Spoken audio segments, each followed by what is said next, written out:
What is up, guys? Marcellus Williams, aka TheSwolefessor, and I'm about to take you guys with me to the gym. Today is Wednesday. So here's the thing, guys. At this point, you've all pretty much, I'm pretty sure, yeah, you've seen every day on my powerlifting program, Monday through Friday, you've seen what that looks like.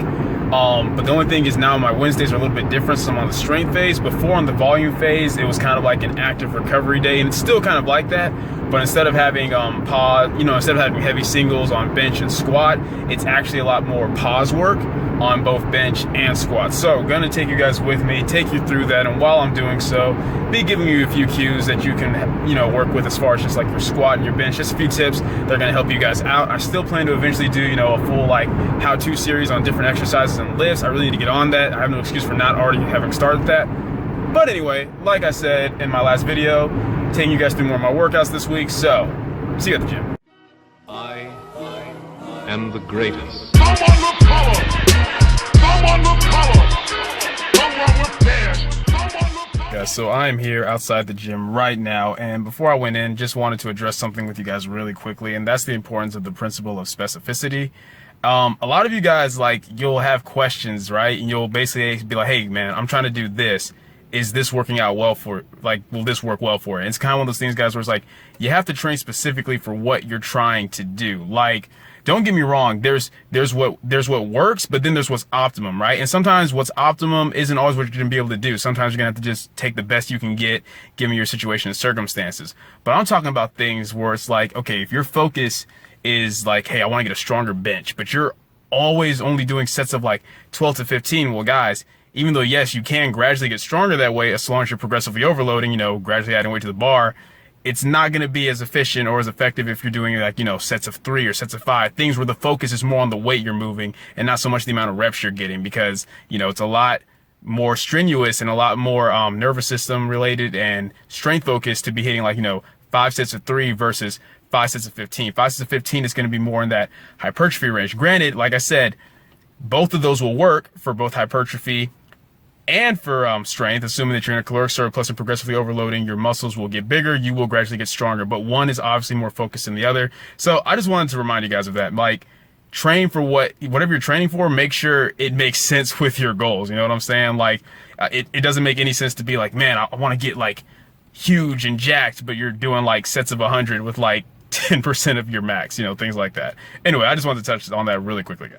Alright guys, so this actually ended up being a voiceover. You will find out why at the end, but instead of giving you guys tips, guys, I decided I'm just going to save that for whenever I do my how-to videos for each movement.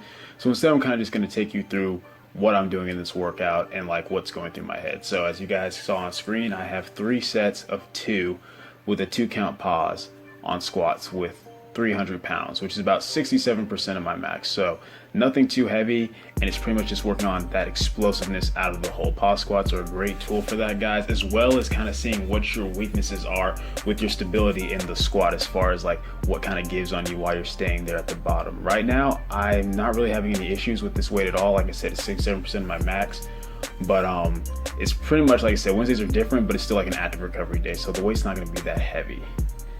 And then after that, guys, I had the same thing, 2-count pause bench press for 3 sets of 2 with 290 pounds. So this is actually, I want to say, 82% of my max. So if you're wondering why my bench and squat were so close on weight today, that's why. The squat is a much lighter percentage, and the bench is a lot heavier, as far as percentage-wise anyway. And honestly, guys, today, everything felt good. Everything felt really nice, felt really smooth, even though Wednesdays usually feel kind of like a grinder in the sense of it's a recovery day, and that's why it's a recovery day, because you're recovering from Monday and Tuesday. But I felt pretty good all in all. Yesterday I had doubles with 420 on deadlift, 5 sets of doubles, and I thought it was going to affect me on my pause squats, especially today. I thought my lower back would be a little bit more warm, but I guess my form's getting a little bit better with activating my glutes and hamstrings, because both squat and bench felt pretty good. Honestly, I breezed through both of these. Usually with these type of routines, you're getting about, anywhere from 3 to 5 minutes rest between sets, but I pretty much had a minute, maybe 2 minutes at most between sets, because it just was feeling good. So yeah, I was pretty happy about that. Pretty happy with both the squats and the bench. So then after that, guys, I had 3 sets of weighted dips, and today was the first day I was so excited that I was actually able to get back to 3 plates, 135 pounds. So I actually managed to get 10 reps on this first set, 10 on the second, but only could squeeze out 6 on the third, which I wasn't too upset about, guys, just because this is the first time I've gone this heavy in like a couple of months on weighted dips. It's pretty much where I left off for weighted dips and weighted pull-ups before I got on this powerlifting program, so I was definitely happy with that. And getting 2 sets of 10 was actually a PR for me. Now with the weight, oh yeah, I had to put that down so slowly, guys, because check that out. Standing, man, y'all know that's cool. Anyway, with the weighted pull-ups, I didn't actually PR. I actually ended up pretty much right back where I left off with it, as far as getting actually a little bit less than that.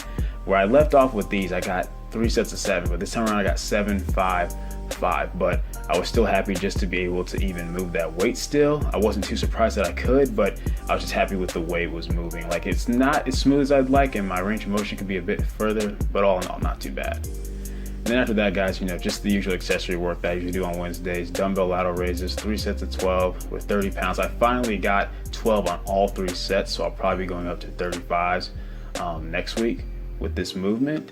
And then I finished off with some tricep press downs. Now, as you guys know, I talked about not really wanting to mix your rep ranges too much when it comes to strength and hypertrophy, and that's when you're doing concurrent training. That's not exactly what I'm doing right now in this powerlifting program. These accessory movements, they serve a certain purpose, each one, and that's why the rep ranges are kind of high like that. So yeah, that's pretty much it for this, guys. I just got back home, and let me apologize. I know that I said I was going to try to give you guys some tips during the workout, but guys, it was crazy crowded. Like, I've never been to the gym and it's been that crowded at that specific iFit location before. So I didn't want to take up more time when I know there's a lot of people waiting to get to different things. I want to kind of get in, get out, and just not be rude in that sense. So with that being said, I will either do a voiceover for this and give you guys those tips then, or I might just hold off and just show you guys the workout, just due to the fact that I am going to do, like I said, a how-to video for like the big moves like squat, bench, deadlift, overhead press, pull-ups, dips, everything like that. So I haven't decided yet, but either way, hope you guys enjoyed the workout. Hope you guys enjoyed this video. If so, please leave a comment down below. Let me know how much you appreciated it. If you hated it, you already know, still leave a comment down below. Let me know what I can do to get better. Like the video, comment, share, subscribe. Oh, man, I almost just so you guys know, be on the lookout for at least one more workout video this week, but I'm also going to do another informative video this week. But comment down below if you guys would like to do an informative video over genetics, or if you'd like me to do an informative video over bench pressing, like just specifically bench pressing, not so much a tutorial, but just bench press. Anyway, almost completely forgot that. Anyway, keep it simple, specific, scientific. I'll catch y'all later. I am the greatest. Someone look color. Someone look color.